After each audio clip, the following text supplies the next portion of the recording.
There were times when I was doing stuff and they were getting flagging me up, and then times when they were doing stuff, obviously you've got to boxed up referees' instructions, but they were doing a lot worse than what I was doing inside. It was all designed to spoil, wasn't it? It was designed to spoil. And do you know what? I feel sorry for people out there that paid to watch that. And to be honest with you, how many times are people going to pay to come and watch something like that? I thought, and I'm going to be honest, and I don't care if I upset them, I thought the judge that give it his way was absolutely appalling. Shouldn't be judging, not when you're scoring people that come to spoil, he's giving them a win. Ridiculous. Like I say, I just apologise to everybody that had to sit and watch that, because the referee and your judges that allow that to happen by scoring out the goal, and referee being really, you might as well not have a referee anyway. Did you feel that you'd won, Josh? You know what, Phil? I think there were some things going around the ringside about the TV was scoring, but I always felt like we were in it right to the championship rounds, round 9 and 10, and Decker to say he comes down to these last 2 rounds and gives me a bit of motivation, saying you've got to chase it, just to make me fall a little bit more and make sure I definitely win the round. Even if I'm front, he'd still say that. And I think it came down to the last couple of rounds. There were times when the rounds probably couldn't split because there wasn't much going on. There were odd pot shot from him, odd shot from me in return, but that's about it. But I think in the rounds when they were busy working, it was me winning, forcing it and trying to make it work, and all they wanted to do were grab out and spoil. What have you two said to each other? Because there was a lot of bad blood beforehand. He obviously refused your glove touch before the first spell as well. What have you said afterwards? I just went over and Dominic said, "Oh, you surprised me," and then I just said, "It's done," because that's it. I've said it beforehand. All the shit what gets said beforehand, we got 12 rounds to sort it out there. Back in the day when you were with the snapper through, if you have a bit of bad blood and that, you'd get it said to, "I'll get it playground and we'll sort it out," and then you'd shake hands after, and that's our playground there. We fight it out, and I had seen him after things, but I'd say I'll see him change on, shake his hand. He came up, it made a little bit of a fight, and that's that. Thank you. What do you want to know, Josh? You spoke before and you're looking at unification fights. You've seen that as your only avenue forward. It has to be. It has to be. There's no one left for me over here. Very quickly I've moved right on the top of the table. It's like when I beat Selby, I didn't have a few defences of steady ones.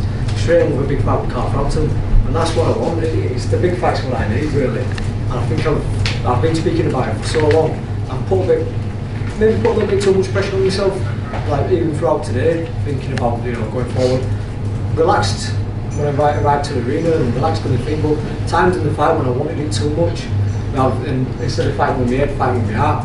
One times when I was thinking, I could see what we were doing, and it was easy then, but then there were times when I was just getting overawed, and I think it's because how much I want to go and try push myself forward and win another belt, and to test myself against the other champions.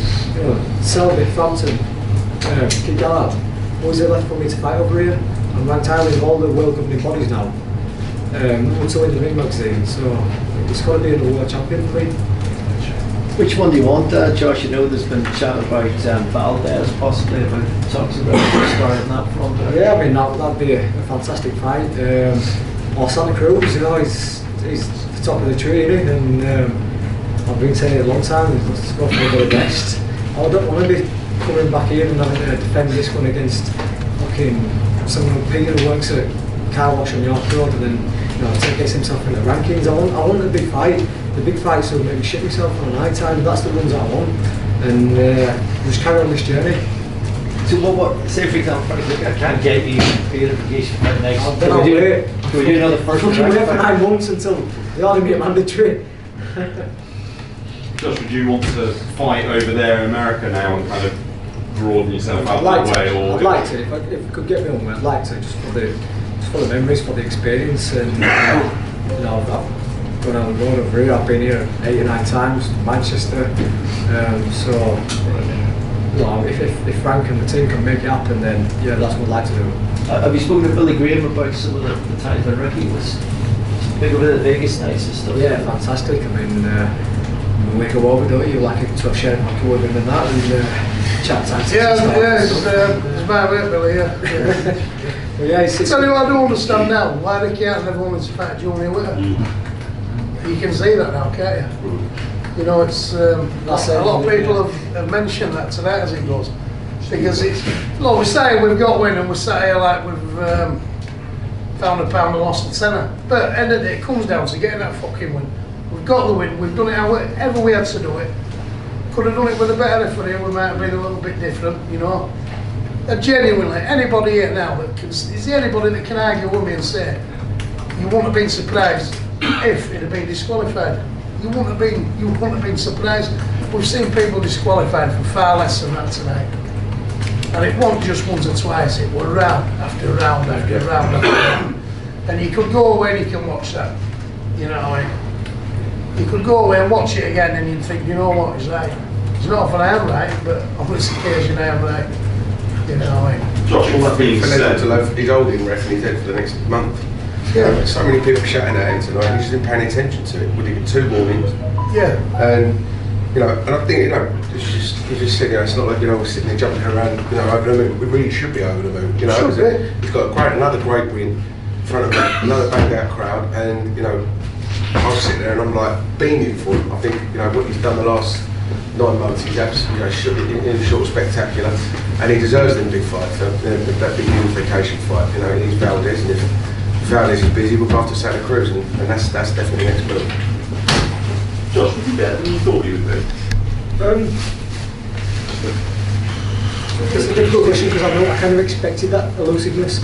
Like I said, there were times when I were a little bit over myself because I was giving him a little bit too much room, a little bit too much respect. I will say probably in the pinches he was a little bit stronger than I expected, than I anticipated. But in terms of like when he caught me clean, like the single pot shots, there was nothing in his power, and I anticipated that. But yeah, I expected a scruffy fight. To be fair, I expected at times he was going to be messy. Like I say, I thought that we'd be able to work inside, but I didn't expect him to be able to fucking wrap his round and twist my nose and then give me a fucking brush on top of my head and play around tactics. From a trainer's perspective, I think what I'd think is that I can understand why they did that, because it's only letting contain him.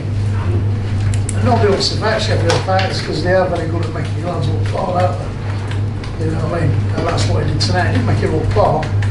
He just killed it dead for me. That should be over the moon. I don't think we ever lost the fight. I'm not disappointed about that. The decision, I'm not saying, well, I thought we did a little bit more than that, to be honest. But for me, I like your fights like your Framptons and yourself. Not the fights like they're not the fights. They're not the fights that people want to see. Sometimes you've got to grind it out, and that's what we've done. We've ground it out. Yeah. We can never be accused of ducking everybody, not going to fight anybody. We fought everybody that's come, and this is where we're at now. So like Francis says there, hopefully we can get sat down and we can make some of these big fights. Ended up in a draw tonight, right? I mean, you could second thoughts for a rematch, wouldn't you? I mean, you just go at the crowd. You know what I mean? I think you'd struggle there. If it wasn't draw, I'd have been absolutely devastated, and I'll tell you why, even though we didn't get better. You'll think all them people had paid to come home to Barry again. Not a prayer, mate. Not a prayer.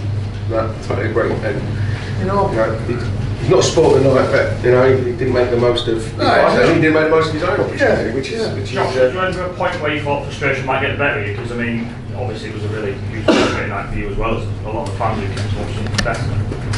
Yeah, you would do a little bit of times. There were certainly times in. I think the frustration was kicking in when I thought the ref had a clear view of what we were doing, and I ain't going to stop until the referee says, and obviously he's not going to either. And I kind of could hear Domingo shouting that, you know, keep doing it until it calls break. But yeah, there was frustration when he grabbed hold of my head, like I said. There's been a bit of bicker with what gloves we use it, and I guess what I can see now, he was able to open his hand fully and then close it, and little things like inside with dirty spoiling tactics. You know, I thought referee pull us a second aside here, but I'm trying to break free. He's saying, work out lads, I'm trying to pull my arm through, and he's trying to keep it hold and then use the ones to pull me down, and that would get frustrating. And that's when, you know, I want to try to just fight out inside there, but Josh, prior to the fight, I asked you where would you rank Kid Galahad and sort of your opponents, and after everyone saying, you know, Frampton, Selby. Now that you said you'd asked you after the fight, you fought him, where did you rank? Well, it's difficult, isn't it? Because how can you rank somebody or rate somebody like that? Because he's not coming in a box, is he? Kiko and Dennis. Eh? Kiko and Dennis, they both come and had a go, didn't they? Yeah, yeah. Kiko, Dennis, everybody else, they've come while we go. You know what I mean? Not just a style and foul. We're not trying to See how say much that, we can get away with. You know what I mean? We're trying to say that you have to come to the boxing and just fight, stand there, trade punches. It's, you know, there's boxers out there who like to box with back force with a chair. But when it comes to a time where it turns into a scruffy match like that, then you know it's not boxing, is it? It's not boxing. And, no, it's not what people watch. Abide by the rules, but. How would you feel? You don't come to a champion's backyard and win a title like that. How would you feel if you'd have paid for ringside hospitality for a great night and then that you see somebody coming to that and it's diabolical there? Yeah, it's the atmosphere I was working on. Yeah, atmosphere, what was it? These fans run really I good. was like a massive thank you for those out there who heard the hard and they're fantastic. Even like 12 rounds singing my match on it together. And probably not all of them were Leeds fans either, you know, just joining in anyway, trying to sing me up the line and push forward, and probably they were getting as frustrated, but we kept it ready, we kept on singing, so a massive thank you to those who turned up tonight. He give him lift that he needed, and we've got the job done, regardless of what we think and what moves like now. We came, we've got the fucking job done, because that's what world champions do. That's what world champions do.